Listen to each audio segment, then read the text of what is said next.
கடவுள் வந்து யாரோ ஒரு ஆள் மூல ரூபத்தில் வந்து யானைகள் கொல்லப்பட்டிருக்கு, மனுஷன் வேட்டையாடுறான். பஞ்சலோக விக்கிரகம் அப்படின்னா அதுக்கு ரொம்ப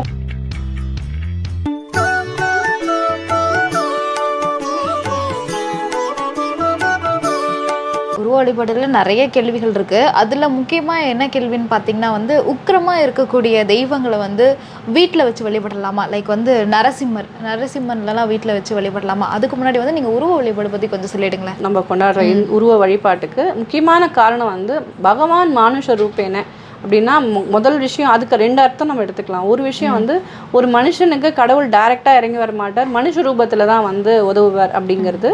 இப்போ நம்ம ஏதோ ஒரு வேலை செய்ய போகிறோம், நமக்கே தெரியாது, கடவுள் ஒரு யாரோ ஒரு ஆள் மூல ரூபத்தில் நமக்கு அந்த இடத்துல உதவி பண்ணுவார். இதுதான் பகவான் மானுஷ ரூபேன்னு சொல்கிறது. அதே மாதிரி அதே விஷயத்த வேறு மாதிரியும் சொல்லலாம். பகவான் எப்போவுமே மனுஷ ரூபத்தில், நம்ம மனுஷ ரூபத்தில் தான் நம்ம அதை யோசிப்போம் இல்லையா? மிருகங்கள் ரூபத்தில் யோசிக்கும். அந்தந்த கடவுளை மிருகங்களுக்கு மனுஷங்களே பாதி கடவுளை தானே, நம்ம தானே அவங்களுக்கு எல்லாமே பண்ணுறோம், நம்ம தானே சாப்பாடு போட்டு நிறைய இடத்துல பார்த்துக்கிறோம். சில மிருகங்களுக்கு நம்ம தான் அரக்கர்களும். நிறைய மிருகங்களை எத்தனையோ இடத்துல யானைகள் கொல்லப்பட்டிருக்கு, புலிகள் கொல்லப்பட்டிருக்கு, மனுஷன் வேட்டையாடுறான்.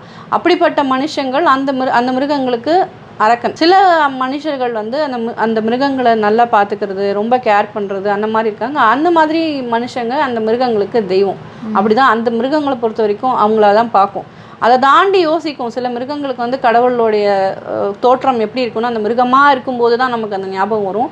நம்ம மனுஷ பிறவியில் இருக்கும்போது எப்படி நம்ம யோசிப்போம்னா மனுஷ மாதிரி தான் யோசிப்போம். ஒரு குழந்தை 4 கையோட பிறந்தா அது அப்நார்மல் பேபின்னு சொல்லுவோம். ஆனால் கடவுளை நம்ம எப்படி பார்ப்போம் அப்படின்னா 4 கைகள் கொண்டது விஷ்ணு அப்படின்னு. சிவனுக்கு ஆப்வியஸ்லி உருவம் கிடையாது, லிங்க ரூபத்தை தான் வழிபடணும்னு அவருக்கு இருக்குது.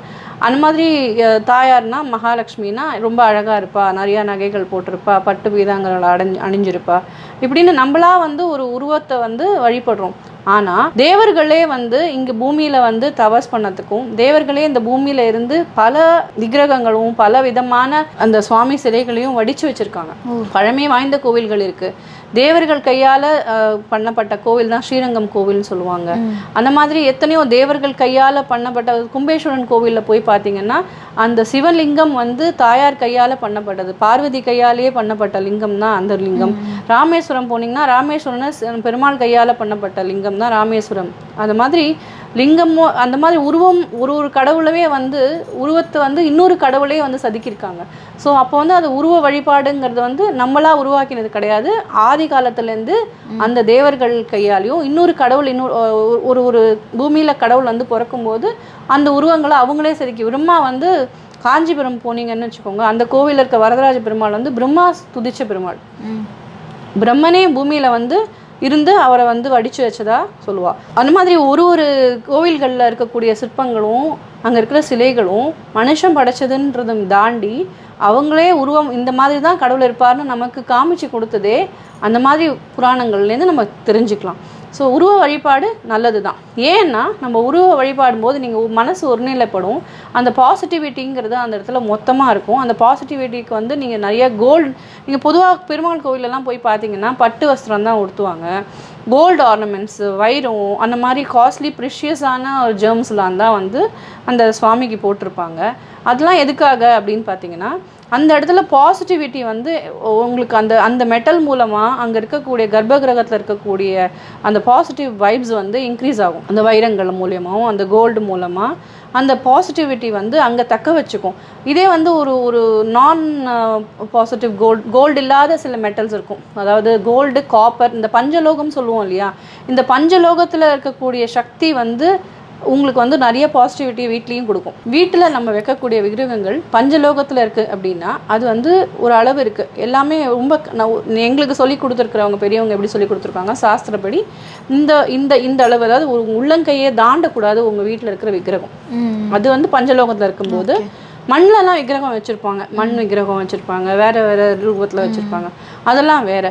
But when it comes to பஞ்சலோக விக்கிரகம் அப்படின்னா அதுக்கு ரொம்ப பவர் அதிகம். அந்த பஞ்சலோக விக்கிரகம் வந்து இந்த உள்ளங்கை உள்ள அளவுக்கு தாண்டி பெருசாக இருக்கக்கூடாதுங்கிறது சாஸ்திரம். அண்ட் நீங்கள் கேட்ட முக்கியமான கொஸ்டின் வந்து உக்ரமான தெய்வங்களை வந்து வீட்டில் வழிபடலாமா, இதுதான். உக்ரமான தெய்வம் நீங்கள் நரசிம்மரை சொல்லவே முடியாது மேடம். உக்ரம், வீரம், மகாவிஷ்ணு, ஜுவலந்தம், சர்வதோமுகம், நரசிம்மம், பீஷணம், பத்ரம், மிருத்யோர் மிருத்யும் நமாமியகம். இதுக்கு என்ன அர்த்தம் அப்படின்னு நிறைய பேர் கேட்பாங்க. இந்த ஸ்லோகமே வந்து எங்கே பாடப்பட்டது அப்படின்னா, பிரகலாதன் வந்து நரசிம்மர் கிட்ட பயப்படுறான். அதாவது தூணை உடைச்சுன்னு நரசிம்மர் வரார். உக்ரம் வீரம் மகாவிஷ்ணு ஜுவலந்தம் சர்வதோமுகம் நரசிம்மம் பீஷணம் பத்ரம் மிருத்யோர் மிருத்யும் நமாமியகம். இதுதான் நரசிம்மருடைய ஸ்லோகம். ஓகேவா? இந்த ஸ்லோகத்துக்கு பொருள் என்ன அப்படின்னு கேட்டால், அங்கே நடக்கிற ஸ்டோரி நம்ம கதையில் சினிமாவில் வந்த ஸ்டோரிக்கும் ஆக்சுவலாக நடந்ததுக்கும் வித்தியாசம் இருக்குது. இங்கே அகோபிலம் அப்படின்னு ஒரு க்ஷேத்திரம் இருக்குது ஆந்திராவில்.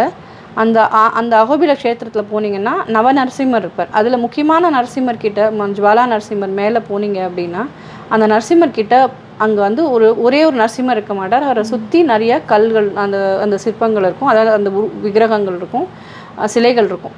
அது என்ன அப்படின்னு பார்த்தீங்கன்னா, உக்ரம் வீரம் மகாவிஷ்ணு ஜுவலந்தம் சர்வதோமுகம் அப்படின்னு தனித்தனியாக இருக்கும் அர்த்தம். அது கதையே அதில் வரும். இரண்யாட்சன் தான் வந்து உங்களுக்கு பிரகலாதனுடைய அப்பா, உங்களுக்கு அது தெரியும் இல்லையா? இரண்ய கசிப்பு தான் வந்து கஷ்யப் அப்படின்னா கஷ்யப்ங்க முனிவருக்கு பிறக்கக்கூடிய மகன் தான் வந்து இரண்யன். ஸோ அந்த இரண்யாட்சகன் ரெண்டாக பிறக்கிறாங்க. இந்த இரண்யனையும் இரண்யாட்சனையும் வதம் பண்ணுறதுக்கு தான் வந்து 2 ரூபமாக கடவுள் வரார். வராகராவும் நரசிம்மராவும் வரார். வராக ரூபமும் அவர் கொலை பண்ணுறதுக்கு தான் வரார். இரண்யாட்சகனை கொலை பண்ணுறதுக்கு வராக ரூபம், இரண்யனை கொலை பண்ணுறதுக்கு நரசிம்ம ரூபமாகவும் வரார். ஸோ இருக்கிறதுலையே ரொம்ப ரொம்ப ஸ்வீட்டஸ்ட் மகாவிஷ்ணுவோடைய அவதாரங்கள்லேயே ரொம்ப வரப்பிரசாதி, ரொம்ப ரொம்ப அன்பு கொண்ட கடவுள் அப்படின்னா இவங்க 2 பேர் தான். மற்ற எல்லா ரூபத்தோடையும் அளவுக்கு அதிகமாக கேட்ட உடனே வரம் கொடுக்கக்கூடிய சக்தி கொண்டவர் இந்த 2 ரூபத்தில் இருக்கக்கூடிய மகாவிஷ்ணு அவதாரங்கள் தான் 10 அவதாரத்தில்.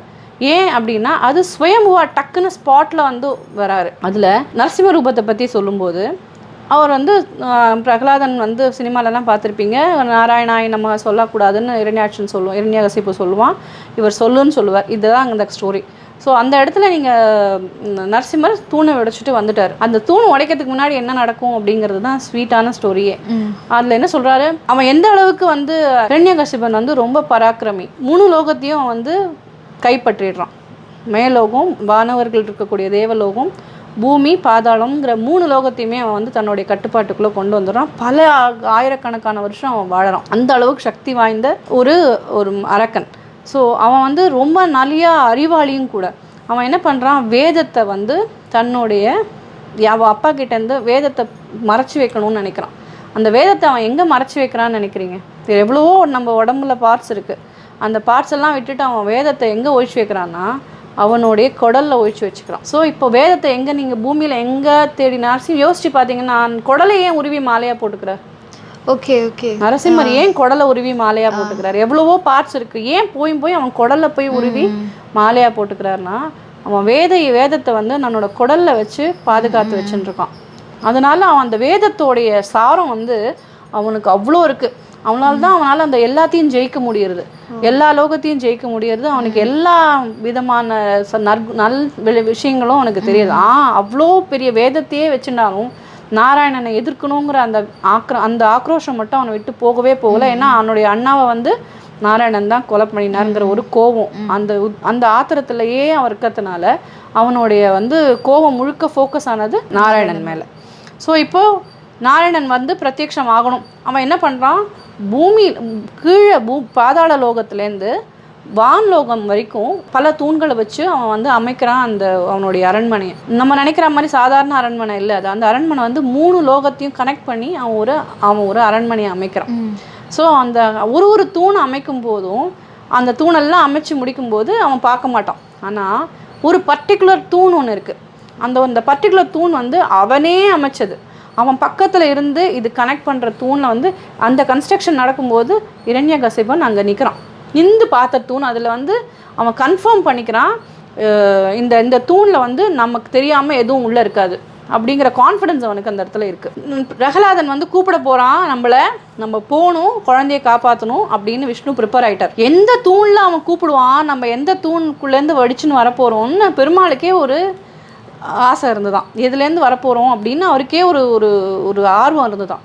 இவன் என்ன பண்ணான், மற்ற தூணெல்லாம் சூஸ் பண்ணல. அவன் என்ன பண்ணான், நானே சொந்தமாக இருந்து பக்கத்துல இருந்து கட்டப்பட்ட தூண், இதுக்குள்ளே ஒரு நாராயணன் ஒழிஞ்சிக்கிறதுக்கு வாய்ப்பே இல்லை. மற்ற தூணாக இருந்தால் கட்டுறதுக்கு முன்னாடியே வந்து ஒரு உள்ளே போய் ஏதாவது ஒரு பூச்சியாக புல்லாக வந்து அது மூலமாக நாராயணன் உள்ளே வந்துடுறதுக்கு வாய்ப்பு இருக்குது. ஆனால் இந்த பர்டிகுலர் தூண் நான் கன்ஸ்ட்ரக்ட் பண்ண தூண், இது இந்த அவரி கூட நாராயணன் உள்ளே இருந்திருக்க வாய்ப்பு இல்லைன்னு நினச்சிட்டு இருந்தான்.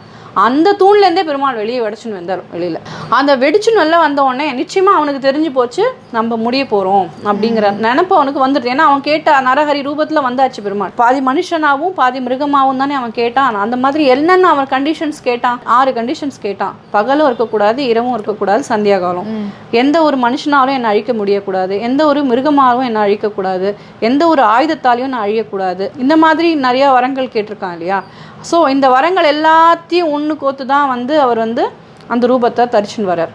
இப்போது நல்லா யோசிச்சு பாருங்கள், இதெல்லாம் விஷுவலைஸாக உங்களுக்கு கண்ணில் படுறதான்னு பாருங்கள். வந்துட்டார். வந்த உடனே ஃபஸ்ட்டு உக்ரமாக வரார். இப்போது வந்து அவன் என்ன முடிவு பண்ணிட்டான், நாம் செத்து தான் போகிறோன்னு முடிவு பண்ணிட்டான். அப்போ அவன் என்ன பண்ணுறான், நரசிம்மர்கிட்ட போய் சரணாகதி அடைஞ்சிட்டாருன்னா போய் சுவாமி கிட்ட போயிட்டு நான் பண்ணலாம் தப்பு இத்தனை நாளா என்னை மன்னிச்சிடுன்னு கேட்டால் வேறு வழியே இல்லை, சுவாமி மன்னிச்சிடுவார். ஆனால் அவனுக்கு மன்னிப்பு கேட்கறதுக்கு இஷ்டம் இல்லை. ஏன்னா அவன் பூர்வ ஜென்மத்தில் வந்து துவாரபாலகனாக இருந்தவன். பெருமாள் கிட்ட போய் அடையணுங்கிறது தான் அவனோட கொள்கை. அந்த அடையணுங்கிறதுக்கான ஸ்டோரியிலேருந்து நீங்கள் அந்த ஆரம்ப ஸ்டோரியிலேருந்து எடுத்துருந்தீங்கன்னா எங்கேயோ போகும்.